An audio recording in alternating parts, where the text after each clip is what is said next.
Ano yan? Oo nga eh. Ayun oo, kita mo oh.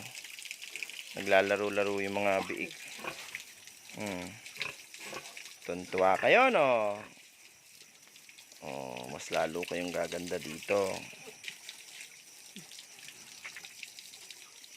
Sige. Dito po may swimming pool sila.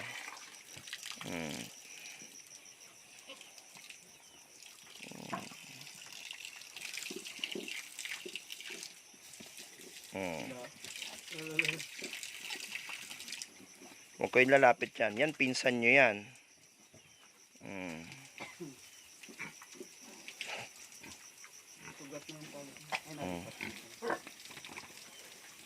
Kita nyo, oh. Ganyan ang nangyayari pagka, diba, oh, saya nila, no? Pagkain na lang kulang.